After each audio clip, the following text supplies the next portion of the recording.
All right, good evening, everybody. I'd like to welcome everyone back to another 1010 Baltimore talk show. This is actually week 3 of our financial empowerment month.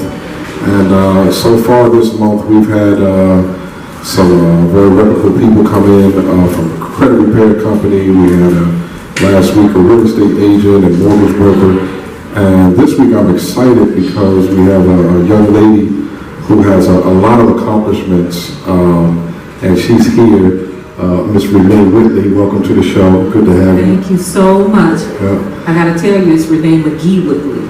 Renee McGee Whitley. Right, okay, can't leave those parents out. Okay, all right. I told my husband after 50 years, maybe I'll drop the McGee once he's proven he's a good husband. So McGee is not a middle name? No. I thought it was a middle name, so it's hyphenated. Well, no, it's actually just listed as my last name, McGee Whitley, with a space. Oh, okay. But it's all about honoring those parents. Okay, got you. All right, well, I'll holler at that. I don't want to get no beating on the show, you know. That would be embarrassing, you know. But no, let's tell the people a little bit of something about you. I know you are a speech language pathologist. There it is. Okay, so tell us a little bit about what you do. Well, as a speech language pathologist, to hold that title, first of all, it means that you hold national certification. Mm-hmm. If you don't have national certification, then you're only a speech therapist, or speech therapist assistant.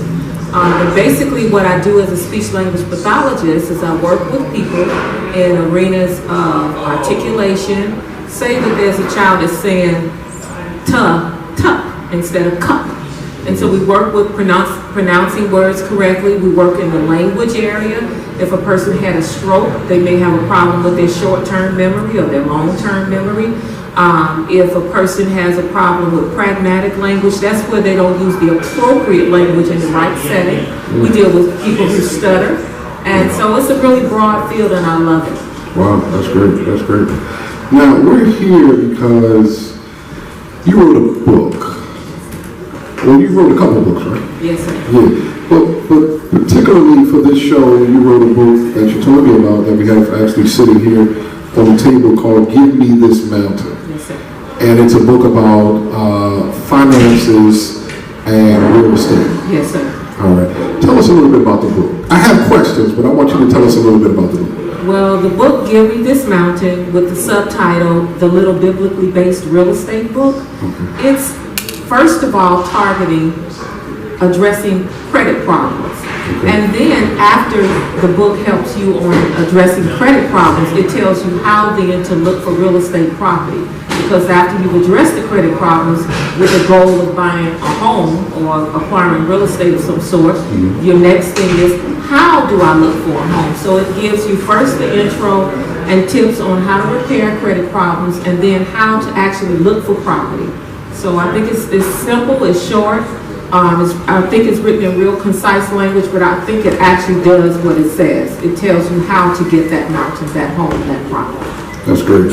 Now, I've had a chance to look through the book, and I did some skip-through reading, and I'm going to go back and finish the book. But some very key things that stood out to me is you kind of touch on giants, financial giants that everybody face. Yes. And that first giant was poor credit. Yes, sir. Right? Mm-hmm. And how do we address that poor credit giant? How do we address that? First of all, I like to say the reason that I labeled these particular problems, barriers to acquiring property, as giants, because they seem unsurmountable.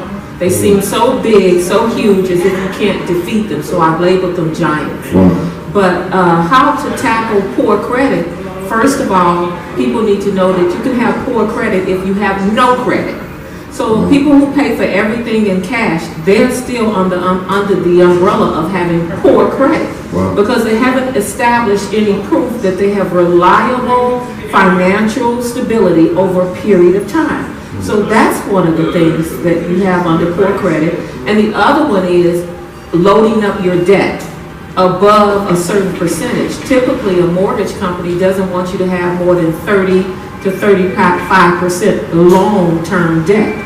And so a lot of people don't understand, just because you get approved for something, it doesn't mean that it will stop, that it won't hurt you from acquiring property. You can get approved, But if you steady adding up your long-term debt, then you have too much debt to be able to afford a new bill of a mortgage.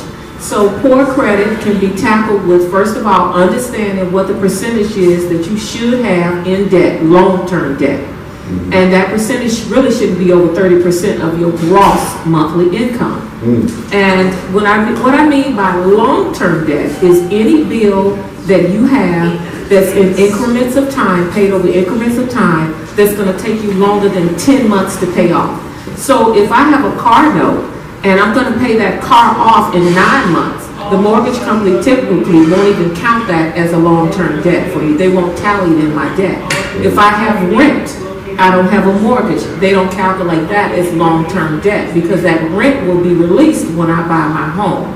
So they look at long-term debt, credit cards, student loans, sometimes doctor bills, and car payments and things like that. That's long-term debt over 10 months. And you tackle it by watching the percentage of how much you've allowed yourself to get into debt, by making sure you pay your bills on time.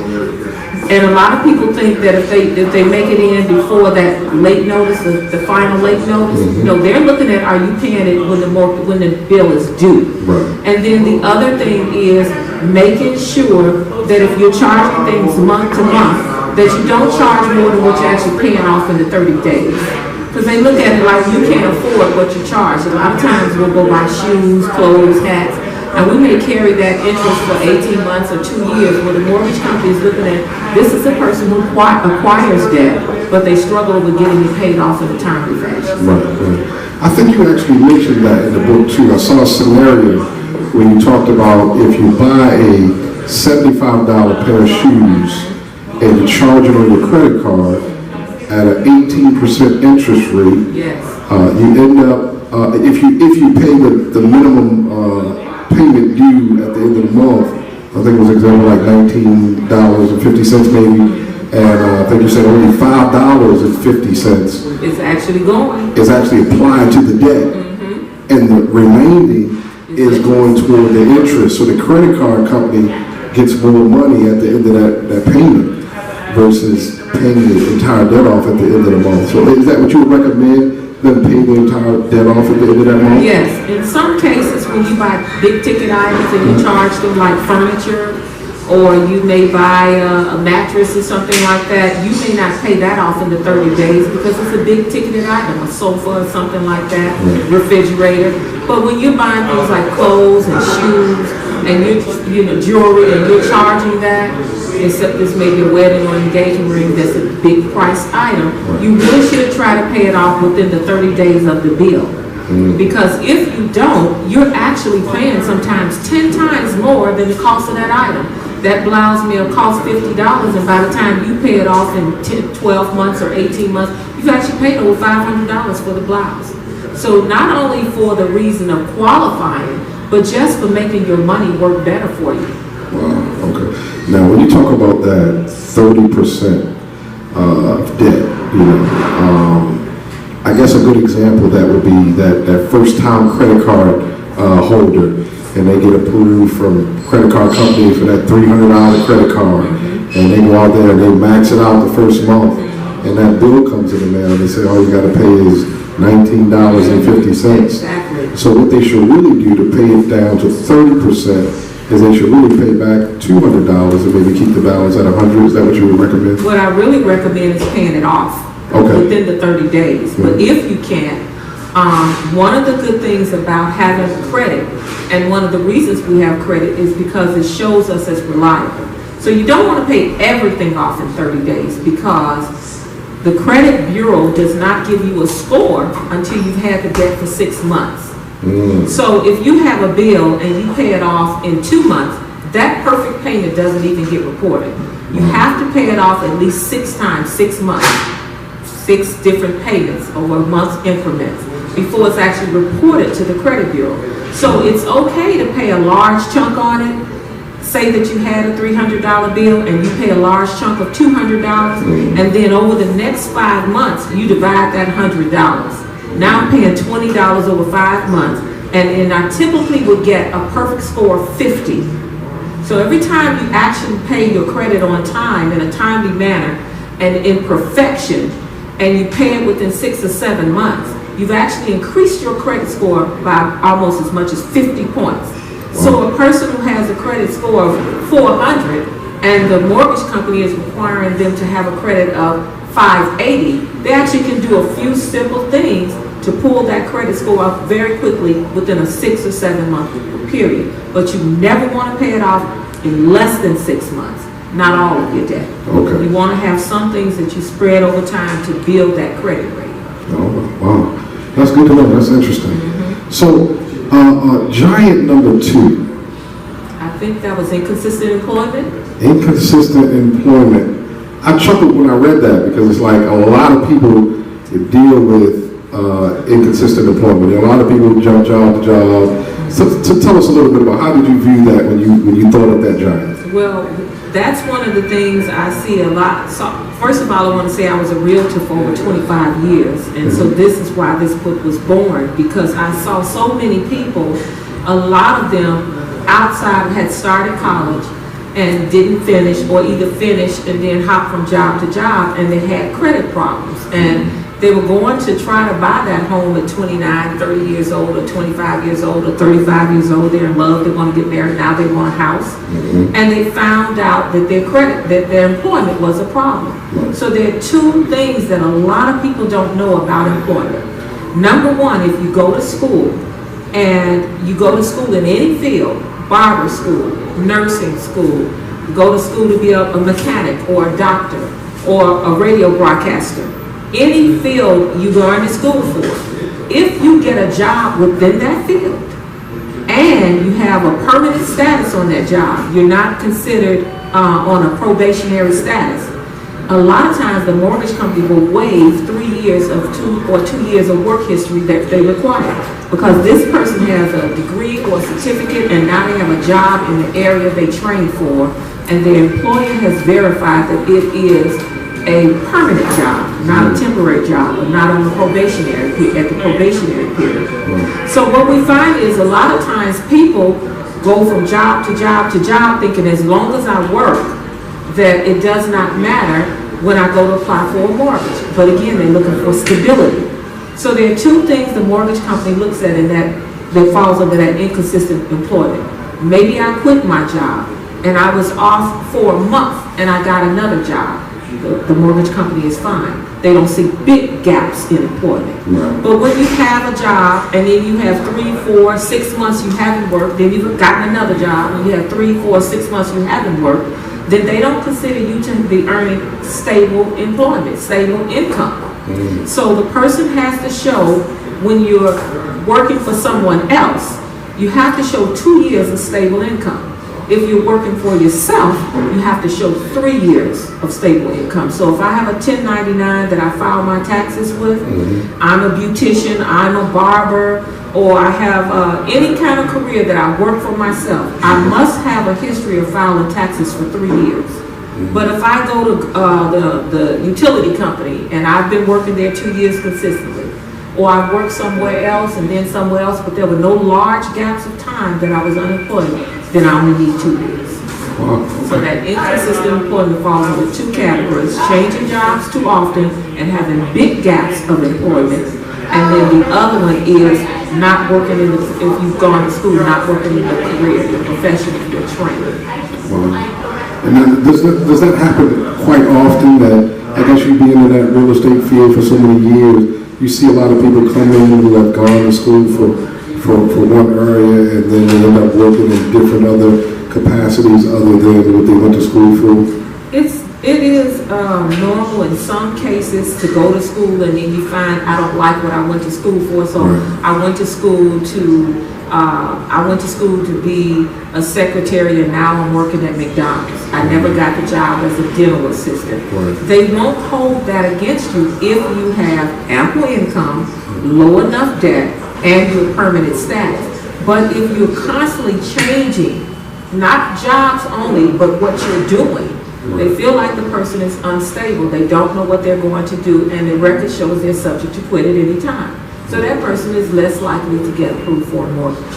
Wow, okay. Interesting fact. Stability matters. Yes, it does. It does. And sorry.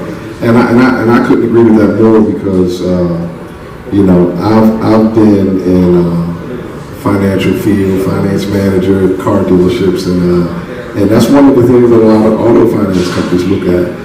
They want to know, have you been in your job? How long have you been in your job? And if you change jobs in a short period of time, they want to know, well, is there any gaps in that employment? That's one of the first things they ask. You know, so I found myself before I even send it to a bank, I have to sit the customer down and say, hey, look, I see you've been in this job for 5 months, and you got this job for 8 months. You know, was there a gap in employment? You go straight from one job to the other, and then I have to try to track down at least 2 to 3 years worth of income or employment. You know, so I definitely know that's true, and it's good to be able to put that out there to let people know. So I guess that when they do think about quitting their job and they know they're trying to buy a house, wait until you get approved for the mortgage. Yeah, wait until it closes. Wait until closing. Yes, all right. Because a lot of people will actually get approved for the mortgage and then go do something to change their credit. Mm-hmm. And the day before they close or the day of the closing, they're going to check your credit again. Wow. And you've made a change, and they'll tell you, I'm sorry, you can't close. Wow. You quit your job before you went to the closing table and got those keys. So it's important that whatever you do to acquire a mortgage, while you're in the loan approval process, don't change anything unless you're changing it for the better by saving more money. But don't go get a new credit card, because a lot of times when you apply for a mortgage, you'll start getting a lot of creditors sending you mail. They see that you've been approved. They see that what your score is. And they'll start sending you mail for a credit card to furnish that house and different things like that. Right. It's important not to buy and change the credit until you've actually signed on the dotted line and acquired that property. Wow, that's great information. So those of you thinking about buying a house, make sure you don't quit your job. Hang in there. You know, consistency counts. So that's great points. So giant number 3, I want to say, was it the money tree? The fallacy of the money trees. And the fallacy of the money trees is where you just spend your money as if it grows on trees. You know, it burns your hand. You're not satisfied if you have $50 in your hand. You just hurry up and you go and spend it as if money just grows on trees. Right. And this comes under the umbrella of what the bank is looking for is a savings account. Do you pay yourself? Do you have no money in reserve? Because someone can fall sick. You can have acquired a mortgage, fall sick. The bank wants you typically to have 3 to 6 months of mortgage saved before they approve your loan. Wow. Especially if you have weak credit. What I mean by weak credit is you got approved, but you got approved at the minimum credit score. Maybe I only had to have a credit score of 585, and I didn't have a 600 or a 650. The bank may approve me at 585, but they want me to have some savings. Wow. So where do you think that habit comes from? I mean, when you think about the person who says, you know what, money grows on a tree, I'm just keep spending. Why don't people think it's necessary to have a savings? That's an awesome question. It really is, because I really think it goes to the psyche of people. I think we have a couple of things we tell ourselves. I deserve it. If I don't take care of myself, who else will? Right. If I don't treat myself, who else will? Right. If I don't spoil myself, who else will? Keeping up with the Joneses, I'm out with someone who maybe can afford to spend what I can't spend. So I'm out with a girlfriend. I have 3 children. She has none. But I'm spending like I have the same level of obligation she does. Right. So it's looking at the psyche of what makes you happy. A lot of times when you spend money, when people spend money, it is documented that they feel almost a euphoric high. And so it feeds something in you, almost like sugar. You just feel energy. Oh, how about that? Oh, I just feel good. But if you're buying poor quality, you're going to have to replace those black pens every 6 months, every 3 months. They're going to be full of lint or whatever. So buying quality, budgeting and planning, and taking cash when you spend. Because when you swipe a card, you don't see that money leaving your pocket. Right. But when you actually see that cash leaving your pocket, you're more cognizant of how much you're letting go of. Right, that's true. That's very true. Now, what is a good practice for saving money? Like what is a habit that you practice to say, you know what, I'm going to make sure I save this money, I'm gonna make sure I put this money to the side. Do you look at it in a percentage where you say, well, when I get paid, I take 20% and I put it in my savings account and then I pay my bills? Like, how do you do it? You asked some awesome questions. Okay. It's really a good question because the formula is not exactly the same for everyone else. Right. Sometimes the strategy to save is first get this high credit card debt off of me. Right. Go ahead and pay it. In 6 months, I'll start saving. But if you have a little bit enough above your obligations, you should make at least minimum that you save 10%. Minimum. I mean, if you can't save 10% and you just put away $5 every paycheck, it will add up and it'll grow. And one thing to keeping that money in there, because it's important that once you save, once you put it there, to not run and get it out the day after tomorrow. Right. So the one strategy I use is put it in a bank that's a good distance from where you actually live or work. So it's not easy for you to go over there and get it. 2, don't get a debit card on that account. So now I can't access it that way. And 3, pretend as if I don't even have it by having it automatically drafted from your checking, your paycheck from your human resource. Have them drafted out. Now I've done 3 things. I've made it inconvenient to go get it. I have increased that inconvenience by not getting a debit card. And 3, I don't have to remember to take it out. I've asked my human resource payroll office to take it out for me. Wow. So I just act like it doesn't even exist. Wow, that's great. I love that. That's 3 strategies and they work. I don't know why I never thought about that. That's a good one. It is, it really is. You should have to, everybody should be paying for that one. That was a real good one. So, It's really true. that's great. So, we got the poor credit. We have the inconsistent employment. We're probably not going to get to cover all the giants. We got the money tree. I want to talk about 007. How's that? Let's do The 007. 007, and I'll talk about them in conjunction with Mr. and Mrs. Know-It-All. Okay. And I want to say that the book has cute little illustrations in it under each of the It drawings. does, yeah. The 007 syndrome is, I'm so secretive about my business, like a Right. secret agent. I'm Right. a James Bond. Everything's secret. Nobody can really help me with my problems. Right. Because I won't be honest enough to ask for real advice. The Mr. and Mrs. Know-It-All, that syndrome, that giant is the opposite end. I act like I got it all together. Right. No one needs to tell me anything. If you talk about any subject, I already know about it. Right. I don't have a house, but I know about it. Uh-huh. I don't have this. I'm on the bus, but I know about where to get the best cars. The Mr. and Mrs. Know-It-All is pretending to have the facts based on he say information, he say, she say, and then the 007 syndrome is being a secret agent on your problems. And if you have problems and you won't go to the professionals that can address the issue of credit or whatever the criteria the problem is, then you're probably going to stay in the problem. And so it's so important, the 007 syndrome, to get honest with yourself, your girlfriend, if they're not a loan officer or a mortgage broker or a credit counselor, they can't help you with your credit. You need to go to the people that know and do those things for a living. Tell 007 syndrome, not this time. Right. I'm going to go get the appropriate help. One of the things I liked about the 007 that you mentioned is that that's typically the person who believes in all the stereotypes and all those different things Yes. and conspiracy theories. That, oh, well, everybody's out to get me. Yes. And, The mortgage company, everybody at the mortgage company is prejudiced. They're all against, just for say, African American people, or they don't want us to own homes. The bank is in the business to make money. Right. And frankly, if you meet their criteria, they want to loan you some money. Right. Now, what would you say to the person, I've been running across this a lot, people say, I just don't trust banks. I don't put my money in banks. What kind of advice or why do you think that happens? Why do people not trust banks? Is it? Well, I think one thing that's enhanced that fear of trusting banks is the Bernie Madoff. When a lot of those investments were stolen, the 401ks and things like that, we didn't recover that money. But people need to know that a bank is different from a 401k retirement plan or things like that. I think not understanding the bank's underwriting insurance on it, not understanding the benefit of having cash that is accruing some interest, even if it's 2 or 3% interest, because it's not accruing big interest now.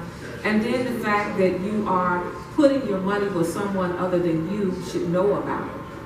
If I have it in the mattress, it's likely the house is going to get broken in and robbed, or I pass out, and when somebody comes in and searches the house, they're going to get that money no one else knew about. Right. But if I have an account, they're going to notify who I listed on that account. So I think just the fear of unknown, Right. not having proper information. When you go to open a bank account, go with some questions. Well, what happens if the market crashes? Is my money insured? Oh, how long would I have to wait for it? What's the safest way to save? They'll talk to you about diversifying investments. You know, they're high-risk investments, middle ground, and low risk. So they're getting information, getting rid of that 007 syndrome, and getting factual information can help you to get over the fear of saving money in formal institutions. Wow.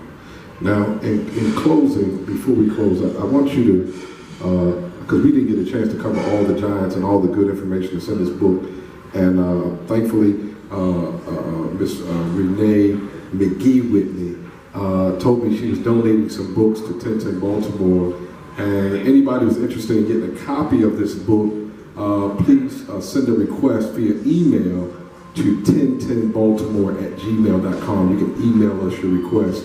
That's TEN10Baltimore@gmail.com, and you can thank Ms. McGee Whitney for her generosity. And before we close, I just want you to give us a summary. If we missed anything that you think is important, any points you want to pull out concerning the book that you feel might help some people in this month of financial empowerment, I want you to share that information. Anything you feel like we missed, anything you want to cover, any insight you want to give about the book, you feel free to do that. Okay. What I'd like the viewing audience to know is, number one, if you're self-employed, typically the bank is going to look for you to work 3 years, and that is proven by the fact that you file income tax returns. Number two, if you're working for an employer, they're looking for 2 years of consistent employment, even if you've changed jobs without large gaps. Number three, look at your long-term debt. Make sure it doesn't add up to more than 30% of your monthly income. Number four, when you are approved from the mortgage by a mortgage company because you have the employment, because your debt is in control, and because you have a savings account, create that savings account in which you've saved at least 2 to 3 months of the house payment that you feel you can afford to pay. That way, when you're in crisis, the bank feels like this person has prepared themselves. The other thing that I would like the viewing audience to know is, when you get approved for a mortgage, if you get qualified for $150,000, don't buy at $150,000. Buy at $120,000 to $125,000 or lower if you can. Because what happens when you buy at the height of your mortgage, when something happens to the house, you are just maxed out. You don't have enough money to fix the roof, or the AC went out, or the paint is peeling on the house. And typically then our houses start looking bad in our neighborhood. The last tip I want to give you in terms of looking for a house is, don't buy the white elephant. And what I mean by the white elephant is, don't go in a neighborhood, if that neighborhood is valued from $90,000 to $150,000, and you qualify for $150,000, don't ever buy that house that's for sale for $150,000. Because if you buy that house that's for sale for $150,000, no matter what else you do to it, that's the highest that neighborhood is worth. You've bought the white elephant. So if I go into a neighborhood, just for an example, that is $200,000 to $250,000, and I buy my house at $210,000. Now I make improvements on it. My house can be worth $250,000 because that's what the neighborhood is worth. Right. So never buy a home in the top of the price of that neighborhood. So those are some of the things that I'd like to suggest to you. I hope that you will go and look for the book at barnesandnoble.com. barnesandnoble.com. You can download it on a notebook, or you can get it at lulu.com. And I hope that this is helpful to you. I really hope that you will determine that you can get your mountain. Wow, that's great. Now, how can the people reach you? You have an email? If anybody has questions for you, want to reach out to you, you can give your email or contact information if you like. My email address is Wright, W-R-I-T-E, Renee, R-E-N-E-E, @ymail.com. writerenee@ymail.com. And if you email me, and I feel like it's really a viable, serious email, then we can then exchange a phone contact Right. or a mailing contact. But write, W-R-I-T-E, Renee, R-E-N-E-E, @ymail.com. I love you, and I hope that you will do this. Don't take no. Tell yourself no if you have to, and go ahead and get your amount. It's doable. Wow, that's great. Ms. Renee, I thank you so much for taking the time to come on the show, our little old 1010 Baltimore talk show. I appreciate you so much. And ladies and gentlemen, thanks again for viewing. And I hope that you would join us again on next week as we close out our Financial Empowerment Month. Thank you.